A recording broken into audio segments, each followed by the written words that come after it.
Once upon a time, in a faraway village, there lived an old man named Gabri. Gabri was not rich, but he had a beautiful and happy family. He was a hardworking farmer, though he didn't own a farm of his own. Instead, he worked on other people's farm. Despite their modest lifestyle, Gabri always ensures his wife and children were satisfied. Gabri's wife was a beautiful woman who worked as a trader in the market, selling vegetables and fruits. Every morning, she prepared her goods with a smile and went to the market to support the family. Gabri and his wife had 3 children, 2 sons and a pretty daughter. They were all happy and deeply loved one another. Though they didn't have much money, their home was filled with love and joy. In the evenings, after a long day's work, Gabri would come home tired but content. His wife welcomed him with a warm meal, and the children would run to hug him. They would sit together, laugh, and share stories. Gabri's life was simple but filled with love, showing that true wealth is measured by the happiness shared with those you care about. Gabri had many friends in the village, but they were all wealthier than him. As time went on, his friends began to drift away because Gabri was not as rich as they were. They didn't want to be seen with someone who was so poor. This made Gabri sad, but he always reminded himself, "My family is what matters most." One day, there was a big gathering in the village. Gabri decided to go, hoping to enjoy some time with his old friends. When he arrived, he saw his friends laughing, eating and drinking together. They seemed happy to see him at first and invited him to join them. Gabri sat down and shared a meal with them, but after they finished eating, something happened that made him feel very sad. One of his friends stood up and said, "Gabri, since you're not as rich as us, you should pack the plates." Gabri was shocked. "We are all friends and I'm older than you all.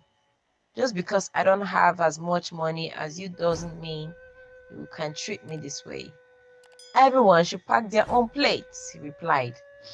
But his friends laughed and said, "If you don't pack the plates, we will tell the seller that you haven't paid. That will be even more embarrassing for you." Gabri had no choice. He packed the plates and left the gathering, feeling very sad and humiliated. As he walked home slowly, he thought about how unfairly he had been treated. When he got home, his wife noticed he was unhappy and asked, "Gabri, what happened?" Gabri sighed and replied, "My friends treated me badly today because I'm not as rich as they are. But it doesn't matter. I will always do my best for you and our children." Gabri continued to work hard every day despite the way his friends treated him. He knew that his family needed him and he was determined to make sure they were always happy and taken care of. Even though he was sad, his love for his family kept him strong. Gabri was known in the village for his hard work. He worked on many different farms, but never had one of his own. He would spend long hours in the hot sun, planting and harvesting crops. Sometimes, the people he worked for would not pay him right away. They would say, "Come back tomorrow, Gabri," but he would return, they would still not pay him. Gabri's wealthier friends took advantage of him. They would ask him to do menial and degrading tasks like washing their clothes or cleaning their houses. One day, Gabri asked a friend for some money to buy food for his family. His friend laughed and said, "If you want money, you must clean my house and wash my clothes." Gabri felt humiliated but agreed because he needed the money to feed his family. He spent the whole day cleaning and washing, and by the time he was done, he was exhausted. His friend gave him a small amount of money, much less than what he had earned. but Gabri took it without complaining. Another time, Gabri worked on a friend's farm from sunrise to sunset. He worked tirelessly, but when it was time to get paid, his friend said, "I don't have the money right now, come back next week." Gabri felt frustrated, but he had no choice. He needed the work to support his family. Despite all the unfair treatment and hard work, Gabri never gave up. He woke up early every day and went to work, no matter how tired he was. He knew his family depended on him, and he wanted to ensure they had enough to eat and a roof over their heads. The time for harvest arrived, and Gabri knew it was his chance to earn some money. He decided to approach Chief Obina, the richest man in the village who owned the biggest farm. Gabri hoped that working for Chief Obina would help him provide better for his family. Early one morning, Gabri went to Chief Obina's house and greeted him respectfully. "Good morning, Chief. I would like to help with the harvest on your farm. I have two sons who can help too," Gabri said. Chief Obina looked at Gabri and replied, "Very well, Gabri. My farm is large and I need all the help I can get. You can start tomorrow." The next day, Gabri and his two sons woke up before the sun rose. They made their way to Chief Obina's farm and began working tirelessly under the hot sun. They picked crops and placed them in large sacks. They even walked through heavy rain, determined to finish the task on time. Gabri's sons were strong and hardworking, just like their father. Together, they made a great team. Day after day, they labored on Chief Obina's farm, their hands rough and their backs aching, but they never complained. They knew their hard work would bring food and happiness to their family. Finally, after many days of hard work, the harvest was complete. The crops were neatly packed in sacks and stored in the barn. Gabri felt a sense of accomplishment and relief. He wiped the sweat from his brow and said to his sons, "We did it! Now, let's go and get our payment from Chief Obina." Gabri went to Chief Obina and said, "Chief, we have finished the harvest. Can we please have our payment?" Chief Obina nodded and handed Gabri some money. "Here is 1/3 of what I owe you. Come back tomorrow for the rest." Gabri was surprised. Chief Obina had never asked him to return for the rest of the payment before, but he took the money and thanked the chief. When Gabri returned home, he gave some money to his wife and said, "Cook a delicious meal for the children tonight. They deserve it." That night, Gabri's wife noticed he was not sleeping. She turned to him and asked, "Gabri, why are you so moody? Did something happen at Chief Obina's farm?" Gabri sighed and replied, "Chief Obina did not pay me fully. He told me to come back tomorrow for the rest. I'm worried because he has never done this before." His wife hugged him and said, "Don't worry, Gabri. You have worked hard and everything will be fine. Let's enjoy our meal with the children tonight." Gabri nodded and tried to put his worries aside. He knew he had to go back to Chief Obina the next day to get the rest of his payment. Despite his concerns, he remained hopeful and continued to focus on his family, who were his greatest source of strength and happiness. The following day, Gabri returned to Chief Obina's house to collect the remaining payments for his hard work. As he approached the chief's grand house, Gabri felt a mix of hope and worry. He needed the money, but was wary of the chief's unexpected generosity from the previous day. Chief Obina greeted Gabri with a warm smile. "Gabri, welcome back. Come, sit with me, let's share some food and drink," he said, gesturing towards a table laden with gracious food. Gabri hesitated, but sat down as the chief's maid served him. The hospitality felt unusual, and Gabri couldn't shake the feeling that something was happening. However, he decided to listen and see what Chief Obina had to say. After they had eaten, Chief Obina leaned back in his chair and said, Gabri, you have worked hard all your life. You deserve more than just a few coins for your labor. I have an opportunity for you to become rich without all this hard work. You just have to see my old friend at the edge of the forest. Gabri was taken aback. Chief, what do you mean? How can I become rich without working hard?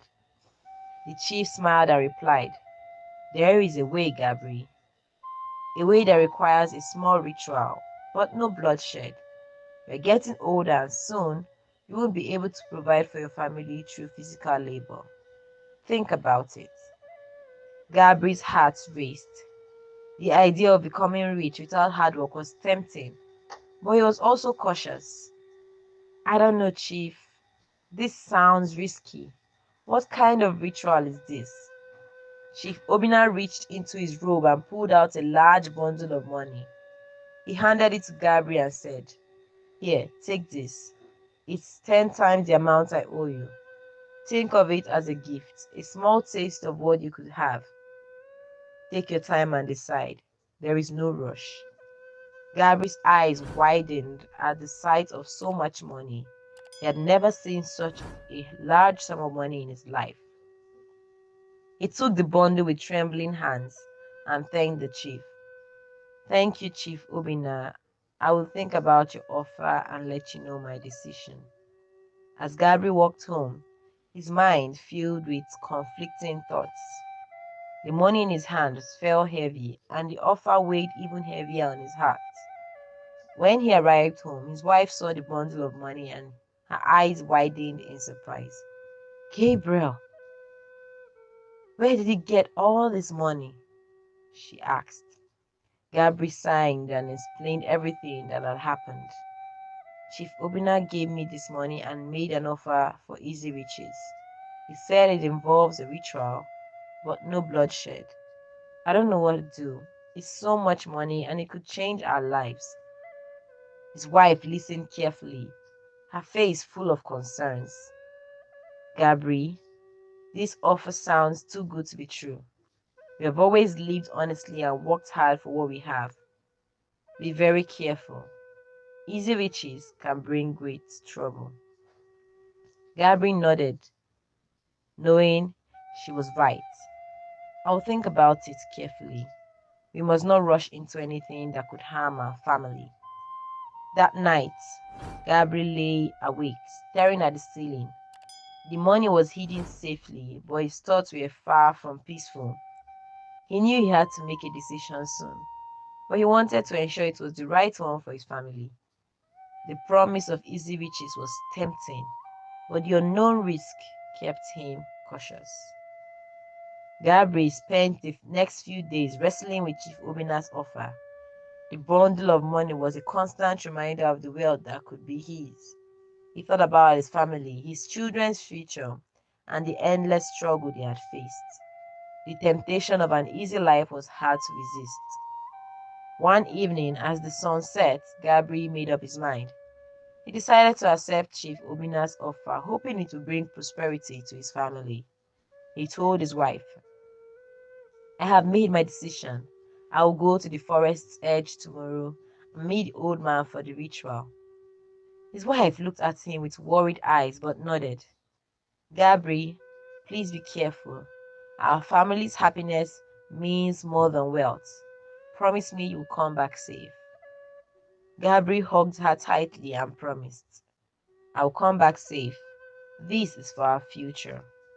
The next day, Gabri made his way to the forest's edge, where the old man lived.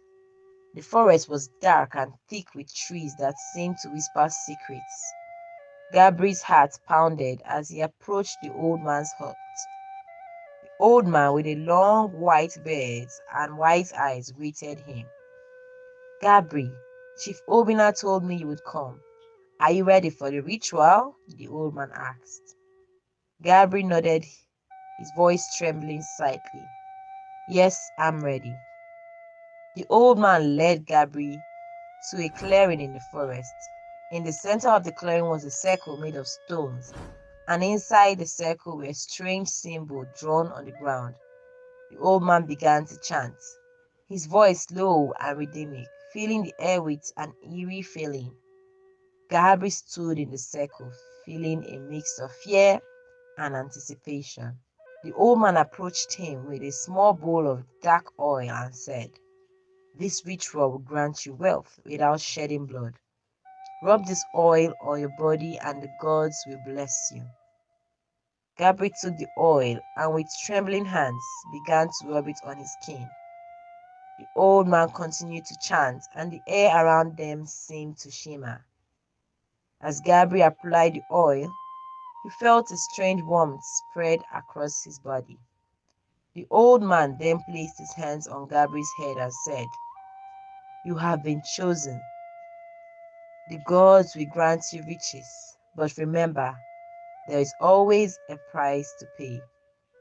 Be wise and use your wealth for good." With those words, the ritual was complete. The old man handed Gabriel a small pouch filled with gold coins. "This is just the beginning. More will come to you. Go now and take care of your family." Gabriel thanked the old man and left the forest, his heart filled with a mix of excitement and apprehension. When he returned home, his wife and children were waiting for him. He showed them the pouch of gold coins, and their eyes widened in amazement. "Gabriel, is this real?" his wife asked, holding one of the coins. "Yes, it is real. The gods have blessed us," Gabriel replied, hugging his family tightly. "Our lives will change for the better now." That night, they celebrated with joy and hope. Gabriel felt a sense of relief, believing that the dark decision he had made would bring happiness and prosperity to his family. Little did he know the true cause of his choice was yet to be revealed. In the days that followed, the ritual Gabriel's life began to change dramatically. His humble home was soon filled with wealth beyond his wildest dreams. Gold coins, fine clothes, and beautiful ornaments adorned their once simple home. Gabriel, who had always been seen as the poorest man in the village, was now one of the wealthiest men. The villagers were astonished. Everywhere Gabriel went, people would stop and stare, whispering to one another about his surging fortune. How did he become so rich overnight? They wondered. Some speculated that he had found a hidden treasure, while others believed he had been blessed by the gods. Gabriel's friends, who had once shunned him because of his poverty, now flocked to his side, eager to bask in the glow of his new found wealth. They praised him, invited him to their homes, and treated him with the respect they had previously denied him.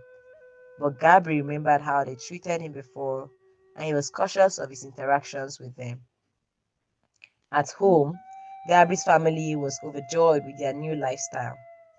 His children wore fine clothes and had plenty of food to eat. They would now afford things they had only dreamed of. Gabriel's wife, however, mixed with joy and concern. She loved seeing her family happy, but she couldn't shake the unease about the mysterious source of their wealth. One evening, as they sat together in their newly furnished living room, Gabriel's wife turned to him and said, "I'm happy that we have all these things, but I'm worried. How did this happen so quickly? Where did all this money come from?" Gabriel took her hand and looked into her eyes. "The gods have blessed us, my love. They have seen our struggles and decided to reward us. I made a promise to them and they have fulfilled it. You don't need to worry." His wife sighed, but feeling a shadow of doubt. "I trust you, Gabriel, but please be careful. Sometimes great wealth can bring great trouble." Gabriel nodded, understanding her concern. "I promise I will always look out for our family. We have worked hard and now it's time to enjoy the blessings." As days turned into weeks, Gabriel's wealth continued to grow. He invested in land, bought some livestock, and even started his own farm. The villagers' curiosity only grew, but Gabriel kept the secret of his wealth close to his heart, sharing it with no one. Despite the luxurious life, Gabri's wife kept a close watch on her husband. She noticed how he seemed more distant and preoccupied at times, and if a burden weighed heavily on his shoulders. She knew Gabri loved his family dearly, but she couldn't help but wonder if the price of their newfound wealth was higher than they realized. But now, the family enjoyed their prosperity, and the village buzzed with the story of Gabri's transformation. Little did they know the true test of Gabri's choices and the price of his wealth was still to come. As Gabri's wealth grew, his old friends who had once abandoned him due to poverty began to return. They were eager to be close to him again, drawn by his newfound riches. Every day, he would visit Gabri's house, showering him with praise and asking how he quickly became so rich. One afternoon, as Gabri sat at his grand living room, a group of his old friends came to see him. They brought gifts and spoke about things, exaggerated enthusiasm about how happy they were to see him doing well. Gabri, old friend, one of them said, "We are so proud of you. Please tell us your secrets. How did you become so rich?" Gabby smiled politely but felt uneasy. He knew that revealing the true source of his wealth would bring trouble. "I have been blessed by the gods," he replied. "They saw my hard work and decided to reward me." His friends exchanged glances, not entirely convinced. One of them leaned closer and said, "Gabri, we are your friends. You can trust us. There must be more to it than just divine blessings." Gabi maintained his calm and demeanor. "It's the truth. The gods have been kind to me. I cannot explain it any other way." His friends were persistent. They visited him regularly, each time trying different ways to coax the secret out of him. They would flatter him, bring him lavish gifts, and even offer to share their own wealth in exchange for his knowledge. "Gabri, think of how much more we could achieve together," another friend suggested. "If you share your secret, we can all be wealthy and powerful." But Gabri remained firm. He knew that the secret of his wealth was not something he could share lightly. It was tied to a dark ritual, and he didn't want to drag anyone else into the dangerous pact he had made. "I appreciate your efforts, your offer, my friends, but I must decline. I cannot share what is not mine to give," Gabri said. As time went on, his friend's persistence grew. They became frustrated with Gabri's reluctance and decided to distance themselves once more. Some even whispered behind his back, spreading rumors and speculation about the nature of his wealth. Gabri felt the strain of their suspicion and the weight of the secret he carried. Despite the luxurious life he now led, he often found himself longing for the simple, honest days before the riches came. He missed the genuine companionship he once had, even if it was tainted by poverty. At home, Gabri's wife noticed his troubled demeanor. One evening, as they sat together, she gently asked, "Gabri, what is bothering you? I see the worry in your eyes." Gabri sighed deeply and said, "Our friends, they keep asking about our wealth. They don't believe it's just God's blessings. I cannot tell them the truth, but their questions never stop." His wife squeezed his hands and said, "You must stay strong, Gabri. We have each other, and that is what matters most. Let them talk. As long as we know the truth, we can face anything." Gabri nodded, grateful for her support. He knew that the journey ahead would not be easy, but he was determined to protect his family and the secret of their wealth. The return of his friend had reminded him that true loyalty and love could not be bought, and he cherished the genuine bond he had with his family above all else. With his wife's reassurance, Gabriel resolved to face whatever challenges lay ahead, knowing that their strength as a family would guide them through even the darkest times. One evening, as the sun dipped below the horizon, a messenger arrived at Gabriel's house with a message. The old man from the forest had summoned Gabriel. The message was brief and ominous. causing a shiver to run down Gabri's spine. He knew that the old man's summon could only mean one thing: a demand. The next morning, Gabri made his way to the edge of the forest where the old man lived. His heart pounded with each step, dread gnawing at his insides.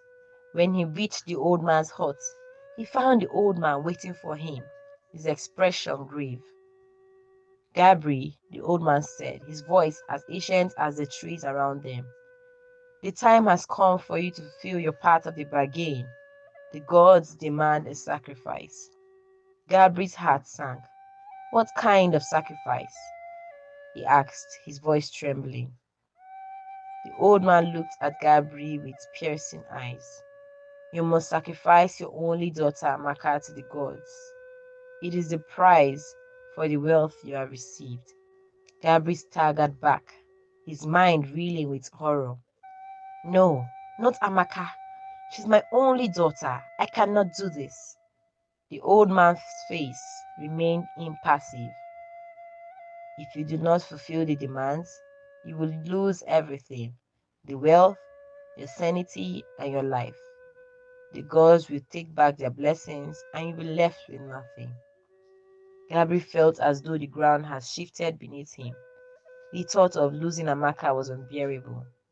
She was the light of his life, kind and gentle, loved by everyone in the village. He could not fathom the idea of sacrificing her.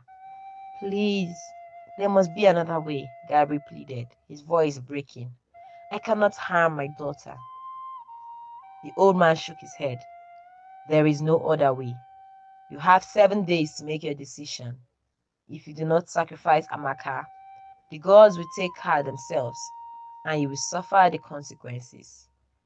Gabri returned home, his mind in whirlwind of despair and fear. He couldn't share the burden with his wife. The thought of telling her was too much to bear. Gabri couldn't sleep. The old man's demand haunted him. Sacrifice Amaka? How could he even think of it? Yet the threat was clear. Refuse, and he would go mad, and his secret would be exposed. Gabri paced the floor, his mind in chaos.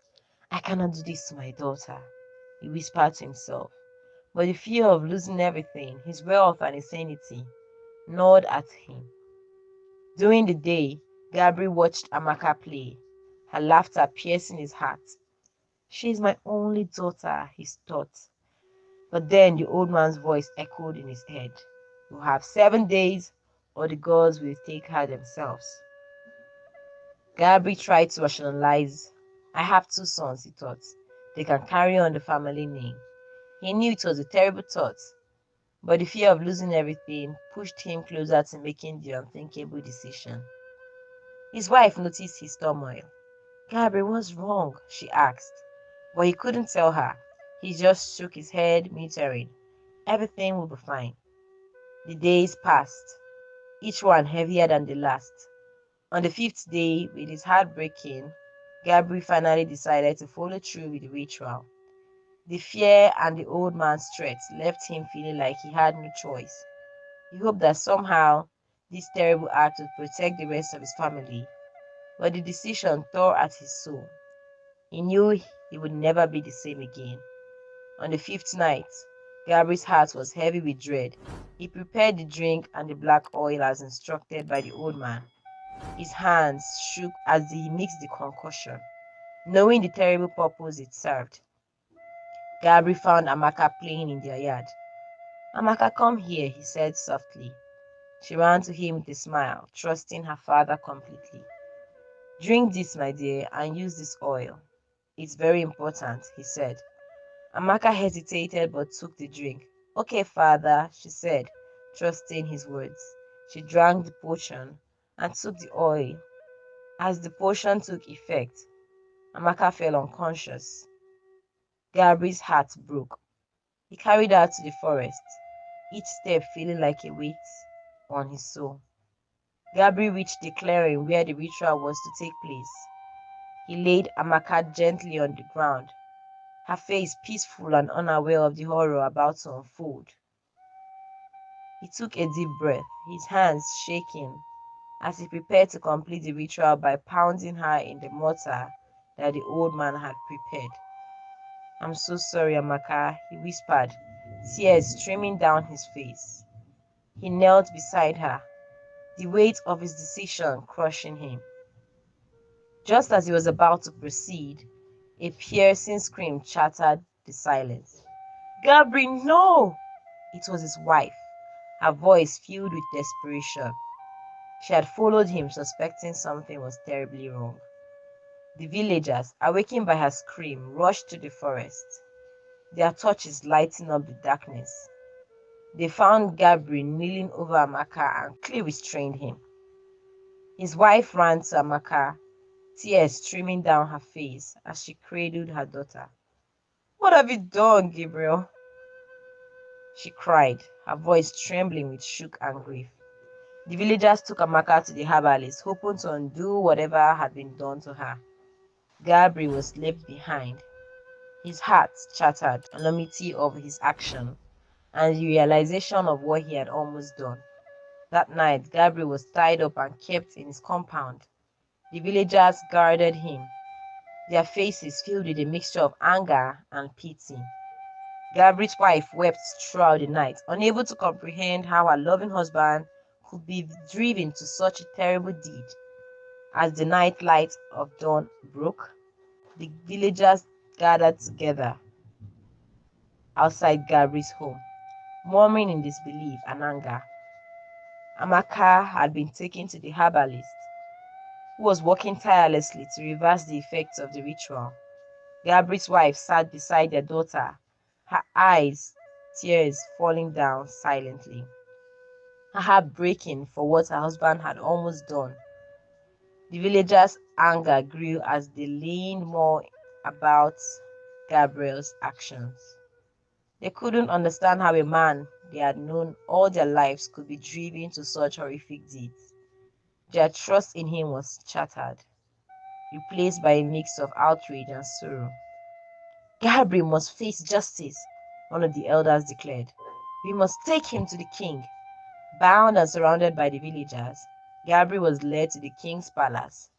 His head hung low, the weight of his guilt pressed heavily on his shoulders. The villagers whispered among themselves, their eyes filled with a mix of anger and pity for the man they once respected. In the grand hall of the palace, the king sat on his throne, his face staring with and filled with disappointment. The villagers presented Gabriel before him, explaining the terrible events of the night. "Gabriel, is this true?" the king asked, his voice echoing in the hall. Gabriel, weakened by the ritual's backlash, fell on his knees and confessed. "Yes, my king, it is true. I was manipulated by Chief Obina. He promised me wealth if I performed the ritual, but I didn't know it would come to this."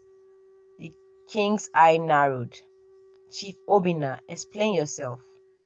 With a trembling voice, Gabriel recounted the events leading up to the nights of the sacrifice. He spoke of the old man in the forest, the ritual, and the immense pressure and fear that drove him to such desperation. "The wealth came at a terrible price," Gabriel said, his voice breaking. "Chief Obina vanished after I accepted his offer. He knew what he was doing. He used me." The king listened, his voice and expression growing darker with each word.